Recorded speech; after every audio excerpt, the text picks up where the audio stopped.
Welcome, and thank you for joining today's U.S. Army Corps of Engineers Civil Works Budget Press Conference. Before we begin, please ensure you have opened the WebEx chat panel by using the associated icon located at the bottom right of your screen. You are welcome to submit chat questions. To submit a written question, please select All Panelists from the drop-down menu in the chat panel, answer your question in the message box provided, and send. If you require technical assistance, please send a chat to the event producer. All audio lines have been muted until the Q&A portion of the call. We will give you instructions on how to ask a question at that time. As a reminder, this conference is being recorded. And with that, I'll turn the call over to Curry Graham. Please go ahead. Well, ladies and gentlemen, thanks for taking the time to be with us today. We appreciate your interest in the U.S. Army Corps of Engineers and our Civil Works program. My name is Curry Graham, and I am the Director of Public Affairs for the U.S. Army Corps of Engineers, and it's my privilege to serve as today's moderator to discuss the details of the President's fiscal FY22 budget for the U.S. Army's Civil Works program. With us today is Mr. Jamie Pinkham, Acting Assistant Secretary of the Army for Civil Works, Major General William Graham, U.S. Army Corps of Engineers Deputy Commanding General for Civil and Emergency Operations, Mr. Vance Stewart, Deputy Assistant Secretary of the Army for Management and Budget, Office of the Assistant Secretary of the Army for Civil Works, and Ms.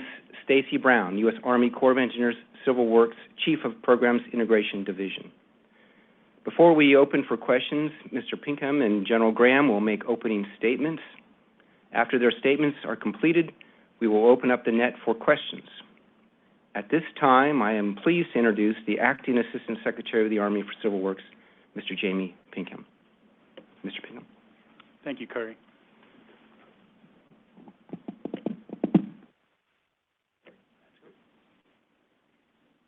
Okay, thank you. Good afternoon. I'm Jamie Pinkham, the Acting Assistant Secretary of the Army for Civil Works, and thank you for joining us today.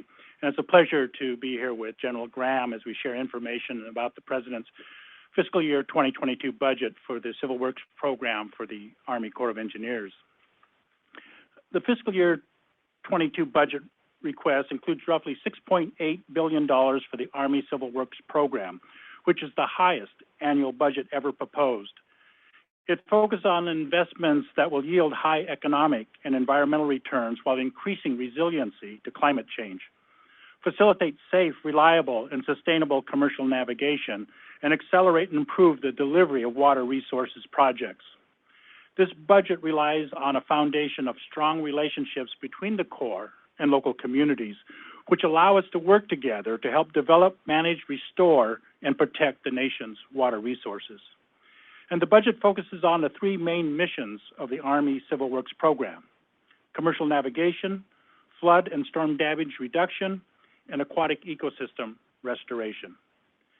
In developing the budget, consideration was given to advancing two key objectives, including increasing infrastructure and ecosystem resilience to climate change and decreasing climate risks for communities based on the best available science, and promoting environmental justice in disadvantaged communities in line with the administration's Justice 40 goal, and also in creating good-paying jobs that provide the fair and free chance to join a union and collectively bargain. The budget includes approximately $3.4 billion for the study, design, construction, operation, and maintenance of inland and coastal navigation projects. The American Jobs Plan includes an additional $8 billion over 5 years for the Corps to improve ports and waterways. The budget contains approximately $1.7 billion for flood and storm damage reduction and includes funding to provide technical and planning assistance to local communities to enable them to understand and to better manage their flood risks. The budget proposes to assist these local efforts with emphasis on non-structural approaches. The budget includes $501 million for aquatic ecosystem restoration, and included in this is $350 million for the South Florida Ecosystem Restoration Program. And this request is a $100 million increase, or a 40% increase above the 2021 enacted level. And funding for this South Florida project is also included in the American Jobs Plan, and taken together, a robust amount of funding is proposed, which will enable significant progress on this ecosystem restoration effort. These investments will enable communities to facilitate waterborne transportation, reduce their flood risk, and restore significant aquatic ecosystem. The budget supports a CORES program that has a diverse set of tools and approaches to working with local communities, whether funding projects with our cost-share partners, providing planning assistance and technical expertise to help communities make better informed decisions, or participating in a national and international conversations on how to best address our water resource challenges. The budget focuses on maintaining the vast water resource infrastructures that the Corps owns and manages, and on finding innovative ways to rehabilitate it or divest it to others. For example, the budget includes $13 million to complete 6 new major rehabilitation studies for inland waterways, locks, and dams. The FY22 budget proposes $10 million for a new innovative funding partnership program, which supports Corps' efforts to accelerate and improve the delivery of water resource projects through greater non-federal participation and by removing barriers that prevent state, tribal, local, and private parties from moving forward with investments that they deem priorities. In addition, the budget also proposes to return responsibility for the management of the formerly utilized Sites Remedial Action Program, FUSRAP for short, back to the Department of Energy. Consolidation of FUSRAP with the other DOE federal cleanup programs will allow DOE to consider a broader range of federal cleanup responsibilities in prioritizing work each fiscal year and result in efficiencies for taxpayers. And the Army Corps would continue to perform cleanup of FUSRAP sites on a reimbursable basis with DOE. The recommended funding for FY22 investigations program is $113 million and would include funding for technical and planning assistance programs that will help local communities identify and address the risks associated with climate change. It also includes funding for research and development and funding to complete 9 dredge material management plans necessary to enable the disposal of dredge material from 7 Great Lakes projects and 2 Mississippi River projects over the next 20 to 25 years, as well as 5 pre-construction engineering and design efforts. The budget also includes funding to initiate 7 new studies, including Central and Southern Florida flood resiliency, Boise River in Ada County, Idaho, Great Lakes Coastal Resilience Study along 8 Great Lakes states, Spring Creek South in Queens, New York, Little Narragansett Bay in Rhode Island, Waccamaw River in Horry County, South Carolina, and Little Goose Creek near Sheridan, Wyoming. The construction program is funded at $1.9 billion, and this includes funding to initiate construction at 4 new projects: McClellan-Kerr Arkansas River Navigation System in Arkansas, a project in West Sacramento, California, Anacostia Watershed Restoration in Prince George's County, Maryland, and Norfolk Harbor and Channels in Virginia. The construction program uses objective performance-based guidelines to allocate funding toward the highest performing economic, environmental, and public safety investments. 4 construction projects are funded to completion in the 22 budget. They consist of 2 commercial navigation projects, one being a dredge material placement facility for Calumet Harbor and River in Illinois and Indiana, and the mouth of the Columbia River in Oregon and Washington, a life safety risk project. There's also 1 dam safety project in Whittier Narrows, California, and an aquatic ecosystem restoration project, Anacostia Watershed Restoration in Maryland.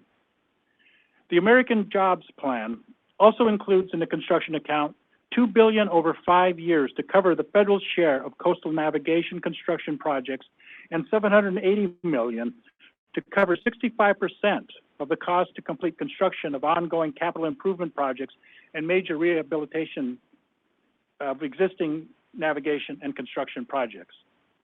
The budget proposes to derive $52 million from the Inland Waterways Trust Fund. The American Jobs Plan includes an additional $420 million of spending from the fund over 5 years to cover 35% of the cost to complete construction of ongoing capital improvement projects and major rehabilitation of existing inland navigation construction projects. The 22 operation and maintenance program is funded at $4.3 billion. For O&M, the budget emphasizes maintaining and improving the performance of existing projects. The allocation of funding for maintenance among projects reflects a risk-informed approach that considers both project and project component conditions and the potential consequences of a failure. The budget includes $75 million to advance near-term climate resilience efforts by specifically targeting O&M activities that are focused on improving climate resilience and/or sustainability at existing Army Corps-owned projects. In support of the President's goal of transforming to a fully zero-emission vehicle federal fleet, the FY22 budget includes $8 million for the necessary refueling infrastructure for zero-emission vehicles. The budget also includes $60 million for O&M needed to mitigate for adverse impacts from the operation of existing Army Corps-owned projects, and $20 million to improve cybersecurity at these similar projects. These funds will be used in addition to the $2 billion over 5 years provided in the American Jobs Plan for the maintenance repair of existing navigation channels, locks, and dams on the nation's inland waterways that support commercial navigation. The budget proposes to derive $1.6 billion from the Harbor Maintenance Trust Fund for eligible projects with an emphasis on operation and maintenance, including dredging of completed projects. Of this amount, the budget includes $787 million for O&M of the top 50 U.S. coastal ports across the nation, which handle around 90% of the waterborne cargo that is shipped to or from the United States and foreign commerce. This budget also includes $252 million for operation and maintenance of Great Lakes projects, $58 million for projects that support access by Native American tribes to their legally recognized historic fishing areas, and $63 million for 5 construction projects that will accommodate disposal of dredged material from coastal navigation projects. The American Jobs Plan also proposes investments in coastal ports to the Army Corps of Engineers, including $2.8 billion over 5 years for projects that are Harbor Maintenance Trust Fund eligible. The FY 2022 regulatory program is funded at $204 million to protect the nation's waterways and wetlands and provide efficiency in permitting processes. The budget begins a process of addressing the climate crisis. The Army will evaluate the Civil Works program to identify the appropriate actions the agency can take to support Executive Order 14008, tackling the climate crisis at home and abroad. The Army is also committed to securing environmental justice and spurring economic opportunity for disadvantaged communities that have been historically marginalized and overburdened by pollution and experience underinvestment in essential services. The Army will actively work towards ensuring 40% of the benefits of climate and clean energy investments are directed to disadvantaged communities. And these actions will include an examination of the activities of key programs to determine whether those programs' benefits have accrued to disadvantaged communities. And the Army will also begin to track program expenditures that impact disadvantaged communities and consider the metrics that will help track how covered program benefits accrue at specific disadvantaged communities. Thank you all for attending today's press release of the budget, and I look forward to your questions, and I'll now turn it over to General Graham. Thank you.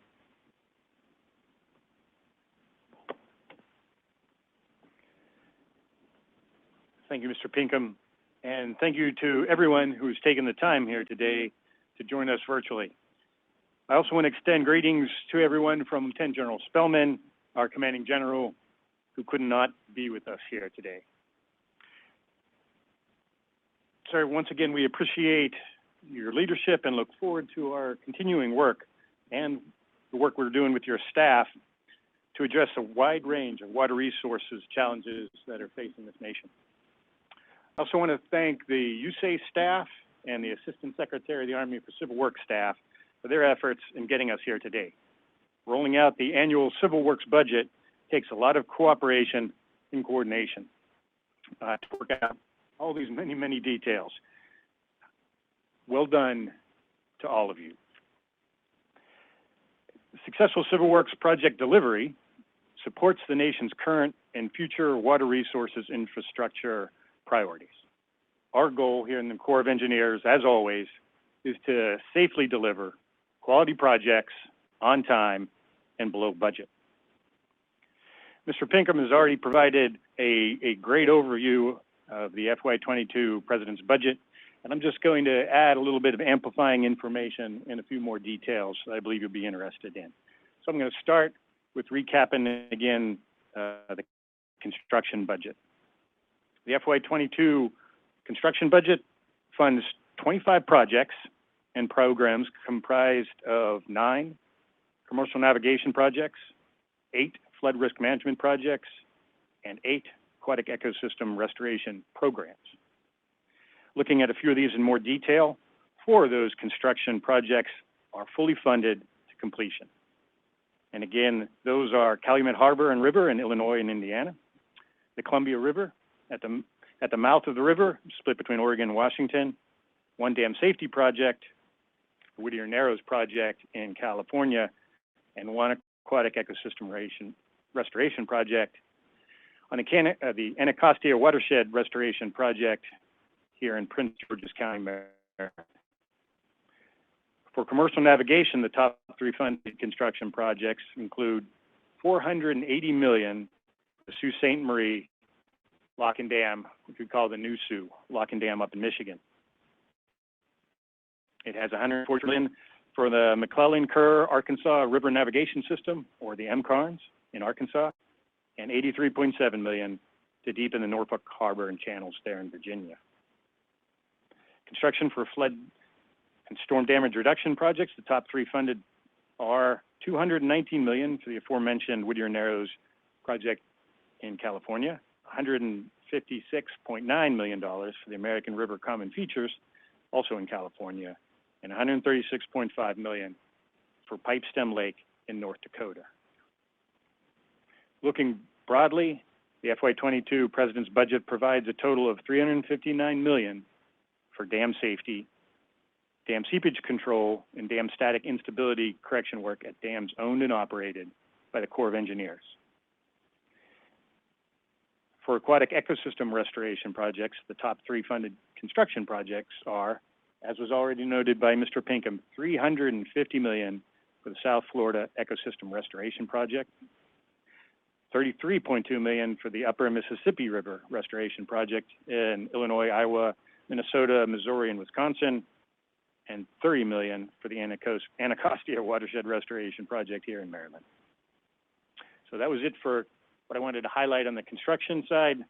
Now, turning to studies, the FY22 President's Budget funds 35 individual investigation efforts.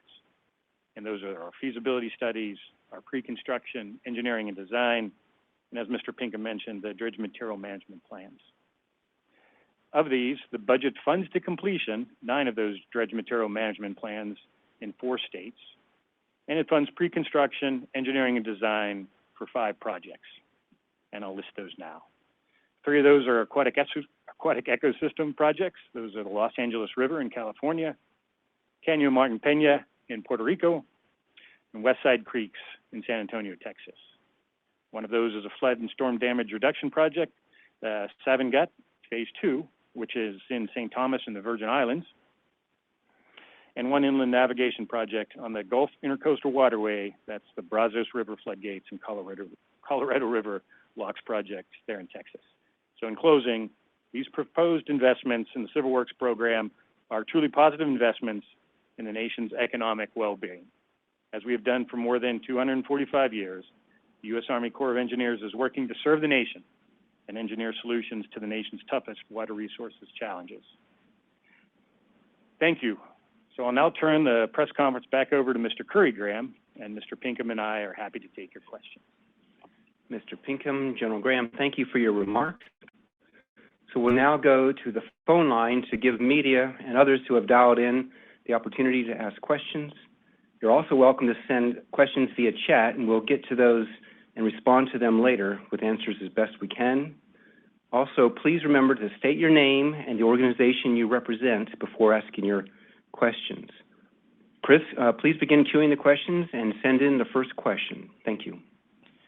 All right, and as a reminder, if you'd like to ask a question, you can do so by pressing #2 on your telephone keypad to enter the question queue, and you will hear a notification when your line is unmuted. At that time, please state your name, organization, and question. Once again, pressing #2 we'll place you in the question queue. Now moving on to our first caller. All right, caller, your line is now unmuted. Hi, this is Annie Snyder from Politico. I apologize if I missed this answer at the beginning of the call. I had a little trouble getting on, but I'm wondering if you can give a little bit more detail about these 2 or 3 key objectives that are described sort of overarching for the budget, the environmental justice goal, the climate goal, and then I see in the White House documents there's also a goal related to not supporting fossil fuel use. So I'm hoping you can give us a little bit more detail about exactly how that's playing out in the budget, and in particular, if this is something that would reshape your approach, say, to prioritizing projects based on cost-benefit ratio. That seems like something that could have environmental justice implications, or perhaps the way that you're prioritizing ports projects, if they are energy ports, the like. Can you give us a little bit more detail about that?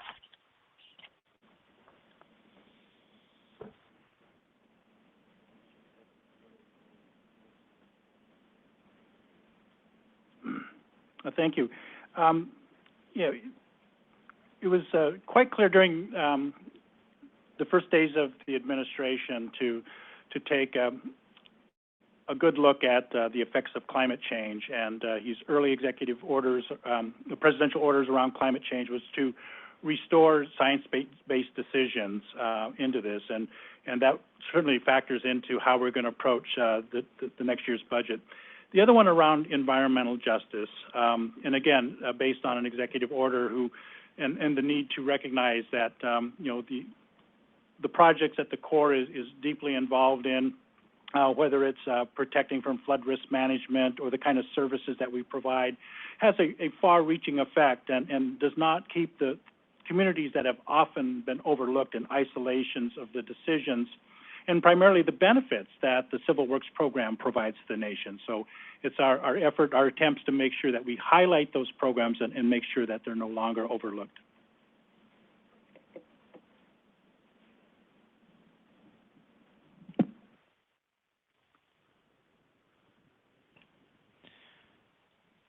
All right, and at this time, I don't have any more callers in queue, but as a reminder, it is pressing pound to ask. Okay, moving on to our first caller.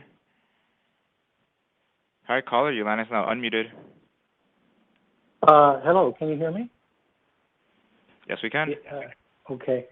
Yeah, I had actually sent this in as a written question, but we definitely, this is David Conrad with the Association of State Floodplain Managers, and we do see some modest budget increases in community and state level technical assistance for flood related.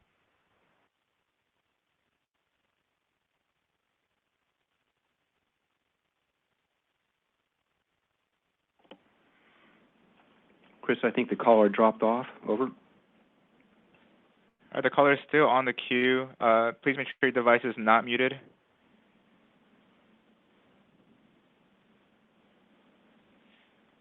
All right, seems like the caller did drop off. All right, and once again, pressing pound C will place you in the question queue.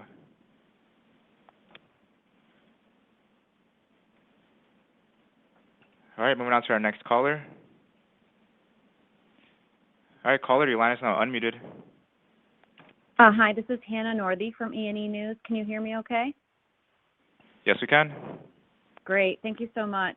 Could you please just run me through the funding for the Everglades restoration? I did see $350 million, but it sounds like there's money in different agencies. Can you kind of run me through exactly how much money we do have for the CERT project, South Florida?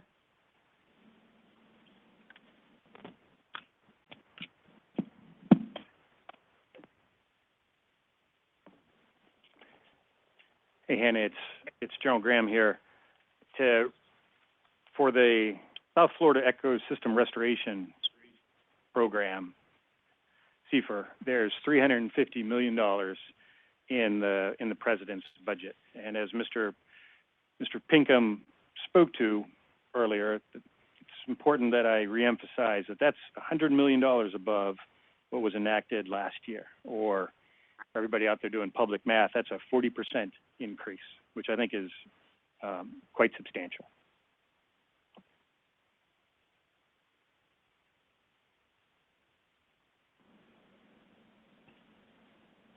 A follow-up question to that?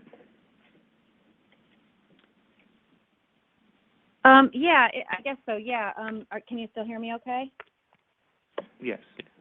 Okay. Yeah, some folks had called for a $725 million budget for SERP this year, and I understand that we have the 350 here. Can you just talk to me a little bit about, I know the Corps officials had said that this would fund the Jacksonville District Act capability, I believe. I guess I'm just looking to understand exactly what that means. Is that how much of the funds that you can spend this year? Hey, Hannah, it's General Graham here again. That number represents what we believe is the right figure to invest in this program that matches what the district's able to do. Okay, all right. Thank you so much. Could I also ask one more follow-up question to the environmental justice and climate angle of this? Yes, ma'am. Please do. I just thought it was really interesting what Mr. Pinkham said about the executive orders and how there's obviously more of a focus on environmental justice. Can you give us any more detail about what the other reporter asked about? You know, will this change which projects are prioritized or cost benefit? Any kind of details, and we also know that the environmental justice strategy will be released soon from the Corps. So, yeah, any detail? Hi, this is Vance Stewart from the Assistant Secretary's office. So I think along with the rest of the federal government, we're all continuing to determine all the intricacies within these executive orders and start to build standardized definitions of what's meant by disadvantaged communities, rural communities, and the like. So we're continuing to work within the interagency process to help establish and develop those definitions. And then as we get clarity on that and consistency, then we will begin to determine how to apply those definitions into metrics to expand our benefit cost ratio. I don't think we're going to walk away from that. It's a great metric and a great tool, and I think all these new provisions that the president wants to develop, we can integrate into the existing ratio and augment it and give it more depth. So I think we can only make it better by developing the new definitions and metrics. Thank you. Great. Thank you so much. Chris, the next caller, please. All right, once again, please press #2 if you would like to ask a question.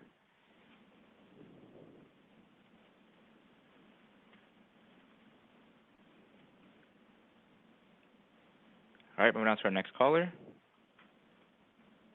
All right, caller, your line is now unmuted. Yes, hi, my name is James Durkee. I'm with Dawson & Associates. Can you hear me fine? Yes, we can. I noticed that Anacostia River project is funded both for initiation and completion.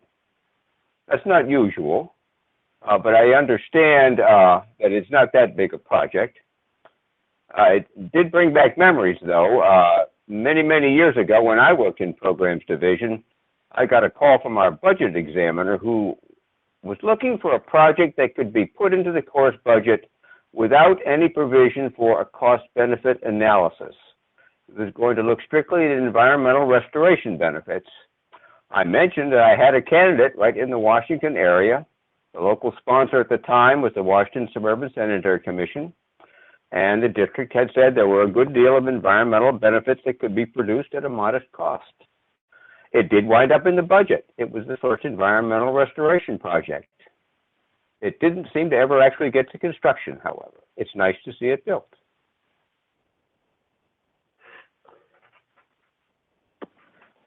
Well, James, General Graham here.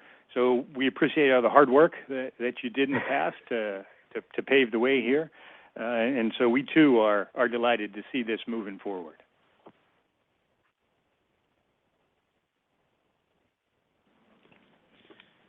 Chris, next caller, please. All right, moving on to our next caller in queue. All right, caller, your line is now unmuted. Good afternoon, Jim Hausner out here in California. Mr. Secretary General, Stacy. 3 questions, if I may. Section 1122 of WRDA 2016, beneficial use of sediments. Is there any proposed funding in the budget for that section? Section 2106 of WRDA, the double R WRDA 2014, energy and donor ports. Any funding for that? Mr. Secretary, you did comment about the 50 largest ports and 90% of the goods. One of the comments is LA Long Beach is almost 35 or 40% of that, and traditionally do not get any O&M funding, and this is a way to provide some equity. And then the number 3 question would be on the continuing authorities programs. It appears the President's budget request has very little dollars being asked for, considering the breadth of that program as well as the benefits that accrue across the nation. Is there a rationale for that as well? Thank you very much for your time. Jim, hopefully all is well out there in California. Those are some pretty detailed questions. And so what I'd ask is that we've taken those and we'll get the answer to those in detail back to you. I'd like to say I can get you back those answers today. My staff might revolt if I task them for that right now. But if you're okay with that, can I get you those by Wednesday of next week? Is that okay with you, Jim? Sir, anytime you get them would be certainly appreciated. Thank you very much.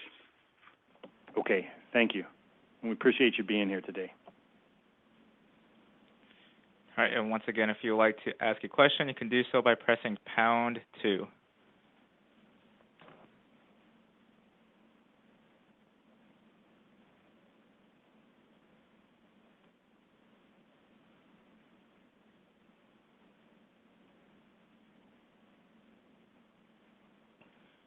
All right, moving on to our next caller in queue. All right, caller, your line is now unmuted. Hi, this is Anna Norman from Congressional Research Service. Can you hear me? Yes, we can. Okay, great. I was wondering, the Army Corps' WIFIA program is now in the budget request. Can you comment on that? I know that there were comments made at the hearing earlier this week about the Corps being appreciative of the funding to assist non-federal sponsors with dam safety work. Thank you. Yeah, thank you for the question. Consistent with the direction of Congress, we're in the process of establishing the WIFIA program to address the non-federal dam safety problems, and we are currently working on drafting a program rule, which we hope, in collaboration across the administration, then go through the rulemaking process and a public engagement process. So it is something that we continue to work on. Thanks, that's very helpful.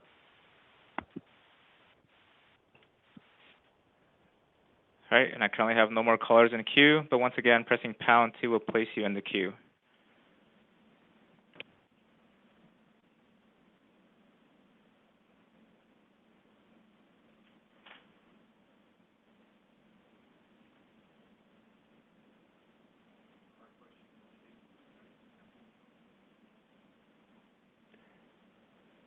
Chris, it looks like no more questions are coming in. That's correct. We'll wait one more minute.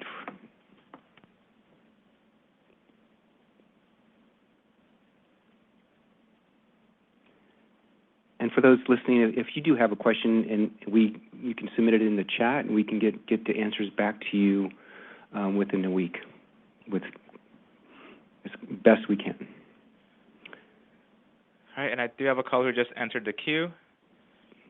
And caller, your line is now unmuted. Jim Durkee from Dawson Associates again. Is there any likelihood that the WIFIA program might be used by owners of non-federal levees at some point in time to repair levees?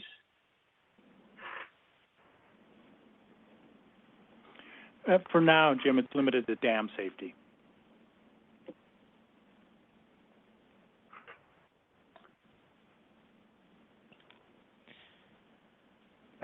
All right, and I currently have no more callers in queue. Okay, we'll wait another 30 seconds to see if we have one last question before closing comments. Once again, it is pressing #2.